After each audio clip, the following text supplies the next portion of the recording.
అన్నమాట. హరి భగవంతుడు అనంతుడు, ఆయన భగవంతుడు. భగవంతుడంటే చాలాసార్లు చెప్పుకున్నాం, 6 మహాలక్షణాల సమగ్ర స్థితి కలిగినటువంటి వాడు. అనంతుడు, అనంతుడు అంటే ఆనంద స్వరూపుడు, ఆనందైక స్వరూపుడు, ఆనందం తప్ప ఇంకొకటి లేదు. కరుణాంబుధి, దయగలిగినటువంటి వాడు. ఎందుకంటే చూడండి, మనం ఎప్పుడూ ఆలోచించడం లేదు, కానీ మనం పుట్టాం, పెరుగుతున్నాం, మనకు ఆకలి వేసింది, అన్నం సిద్ధంగా ఉంది, దాహం వేసింది, నీళ్లు సిద్ధంగా ఉన్నాయి, ఏదైనా రుచిగా మంచి పానీయం పుచ్చుకోవాలనుంది, అన్ని పదార్థాలన్నీ అక్కడ సిద్ధంగా ఉన్నాయి, పండు తినాలని అనిపించింది, పండ్లు ఎక్కడ పడితే అక్కడ దొరుకుతున్నాయి. ఇదంతా ఎవరిచ్చారు? ఆ భగవంతుడు ఇచ్చాడు. అన్నీ ఏర్పాటు చేశాడు. పంచభక్ష్య పరమాన్నాలు ఏర్పాటు చేశాడు మనకు. మనమేమో అనుభవిస్తూ ఆ ఇచ్చిన వాడెవడు అనేది ఆలోచించడం మానేశాం. ఇది చాలా ద్రోహం, ఇది చాలా ఘోరమైనటువంటి విషయం. కాబట్టి అందుకనే ఆయన ఏమన్నారు? కరుణాంబుధి, కరుణ, సముద్రమంతటి కరుణ కలిగినటువంటి వాడు. సముద్రంలో జలం ఎంత ఉంది అనేది ఎవరైనా లెక్కబెట్టి చెప్పగలరా? అట్లాగే ఆ పరమాత్మునిలో కరుణ అనేటువంటిది అనంతంగా ఉంది. మనకు ఉచ్ఛ్వాస నిశ్వాసాలు కావాలి, పీల్చుకునే గాలి, వదిలే గాలి, ఈ రెండు ఉంటే కానీ జీవించటం అనేది లేదు. ఏర్పాటు చేశాడు. గాలి కొనుక్కోమన్నారా ఎవరన్నా? తక్కిన పదార్థాలు బియ్యము మొదలైనవి కొనుక్కున్నట్టుగా గాలిని కొనుక్కుంటున్నామా? అగ్నిని కొనుక్కుంటున్నామా? కొనుక్కుంటున్నాం అనుకోండి. ఇప్పుడు కాలమాన పరిస్థితులను బట్టి అన్నీ సిద్ధం చేసి పెట్టి ఉంచారు. భగవంతుడు అన్ని ఏర్పాట్లు చేశాడు. ఏది కావాలంటే అదంతా చేశాడు. అందుకనే భగవంతుడు ఒక అత్యద్భుతమైనటువంటి కల్పవృక్షము.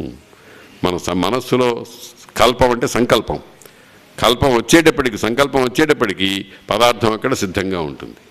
అన్నీ అందరికీ అట్టా లేవు కదండి అంటే, అన్నీ అందరికీ అట్టా లేకపోవటానికి ఆయన కారణం కాదు, మన కర్మ కారణం. అది గమనించాలి మనం. ఏమండి, ఒక తండ్రికి తల్లికి పుట్టిన 2 పిల్లలు, ఒకడు పరమ దరిద్రుడైనాడు, ఇంకొకడు పరమ భాగ్యవంతుడైనాడు అని అంటే దానికి కారణం ఏమిటి? వాడి పూర్వజన్మ కర్మ ఫలితం. అది గమనించాలి మనం. అది లేకుండా ఇది చాలా ద్రోహం అండి, భగవంతుడు అనేవాడు ఇట్లా పక్షపాతం ఉండకూడదండి అంటే, భగవంతుడికి పక్షపాతం లేదు. నువ్వు చేసుకున్నటువంటి దానికి నీవే అనుభవిస్తున్నావు. భవతి భిక్షాందేహి అంటూ వచ్చాడు ఒకడు ఇంట్లోకి. ఆ గృహస్థు మంచి తత్వం తెలిసినటువంటి వాడు, చక్కగా కూర్చుని ఒత్తులు చేసుకుంటూ లేకపోతే యజ్ఞోపవీతం తయారు చేసుకుంటూ అలా ఒకసారి చూసి 3 జన్మల దరిద్రుడు వచ్చాడు, ముష్టి వేయవే అని భార్యకు చెప్పాడు. 3 జన్మల దరిద్రుడు వచ్చాడు అని అన్నాడు. ఈ అడుక్కునేవాడికి కోపం వచ్చింది. ఏమయ్యా, నన్ను 3 జన్మల దరిద్రుడు అంటావు, నీకు ఎట్ట తెలుసు? నేను ఎందుకు 3 జన్మల దరిద్రుడిని అయినాను అని అంటే, అయినా చెబుతా విను, నువ్వు పూర్వజన్మలో ఎవరికి ఏం పెట్టలేదు. ఎందుకు పెట్టలేదు? దరిద్రుడి. అందుకని ఇప్పుడు నీకు ఏమీ దొరకటం లేదు. అందుకనే తెలుగులో సామెత ఉంది, వాడు పెట్టి పుట్టాడండి, ఇతరులకు ఇంత పెట్టినందువల్ల వాడికి ఇప్పుడు లభిస్తోంది. అది పెట్టి పుట్టడం అంటే. కాబట్టి ఇప్పుడు నువ్వు దరిద్రుడివి. నువ్వు ఎక్కడ వాడి దగ్గర వీడి దగ్గర అడుక్కుని ఎవరు చూడకుండా కడుపులో వేసేసుకుంటావు. వచ్చే జన్మలో నీకు దారిద్ర్యం దీనివల్లనే వస్తుంది.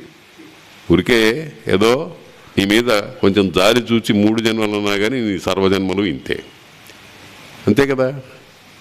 3 జన్మలంటే గ్యారంటీగా 3 జన్మలని, అంతకుముందు కాదని కాదు అర్థం. ఎందుకంటే అతడు పెట్టడానికి ఏం లేదు, వాడికి ఏం లేదంటే అర్థం ఏమిటంటే బుద్ధి లేదు, పెట్టాలి అనేటువంటి బుద్ధి లేదు. అందుకనే భారతంలో ఏం చెప్పారు? కొంచెమైనను తగ పంచి కుడువ మేలు.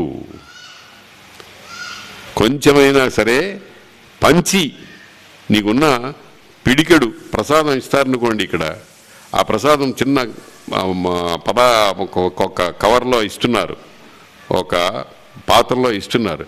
దాన్ని గవక్క నోట్లో వేసుకోవద్దు, పక్కవాడు కూడా తింటున్నాడా లేదా అని ఆలోచించమన్నారు. అప్పుడే నీలో మానవత్వం ఉన్నట్టు. మానవత్వం లోకం కోసం కాదు, నీ కోసమే. నువ్వు అట్లా పెడితే వచ్చే జన్మలో నీకు ఎవడో పెడతాడు. వచ్చే జన్మ అంటే రేపు, ఎల్లుండి, జీవితం బతికున్నంతకాలం. అందుకనే చాలామంది ఆ దానగుణం చేత ప్రఖ్యాతులైనారు. శిబి, దధీచి, రంతిదేవుడు మొదలైనటువంటి వాళ్ళందరూ, ధర్మరాజు ఎంత అన్నదానం చేశాడండి. రాజసూయాగం చేసినప్పుడు ఆ భారతంలో వర్ణిస్తుంటే ఆశ్చర్యం వేస్తుంది. ఆయన ఇంట్లో ఒక విచిత్రమైనటువంటి శంఖం ఉందిట. ఆ శంఖము 1,00,000 మంది ఉత్తములైనటువంటి వ్యక్తులు భోజనం చేస్తే ఎవ్వరూ మోగించాల్సిన అవసరం లేకుండా దానంతరం అది మోగుతుందిట. ఆ యజ్ఞం జరిగిన అన్ని రోజులు అది మోగుతూనే ఉందిట. ద్రౌపది వాళ్ళందరికీ భోజనాలన్నీ కూడా అమర్నాయా లేదా అని చూసి అర్ధరాత్రి ఇంక తినేవాళ్ళు ఎవరూ లేరు అనేటువంటి నమ్మకం కలిగిన తర్వాత అప్పుడు కొంచెం పదార్థం తిని పడుకునేదిట. ఇదంతా భారతంలో వర్ణించారు. ఏమొచ్చింది దీనివల్ల? ఏమొచ్చింది? 10 మందికి పెట్టినందువల్ల ఏమొచ్చింది? శాశ్వతంగా వాళ్ళ చరిత్ర మనం చదువుకుంటున్నాం. మనం లోక వ్యవహారంలో సత్యము, అసత్యము, వంచనము, ఇతరులను పీడించడానికి మాట్లాడే మాటలు ఇవన్నీ కూడా నిజానికి భగవంతుడు వెలువరించేవే. కానీ అందులో వైవిధ్యం ఎందుకుంటుంది అని అంటే నీ కర్మను బట్టి, నా కర్మను బట్టి. వాడు మాట్లాడేటువంటి వాడు భగవంతుడు నన్ను పలికిస్తున్నాడు అనేటువంటి భావనలో దార్ఢ్యము లేకపోవటం వల్ల అతడు అసత్యం ఆడిన వాడు అవుతున్నాడు. అందుకనే శాస్త్రాల్లో కొన్ని చోట్ల కొన్ని మాటలు చెప్పారు.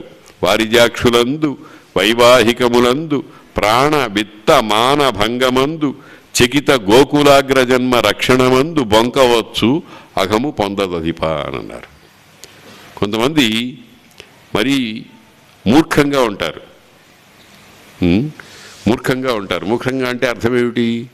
నేను నిజం మీద చెప్తాను, ఏమైనా సరే అబద్ధం ఆడను అని అంటాడు. కానీ ప్రాణిహింస చేసేటువంటి సత్యము కాదన్నారు.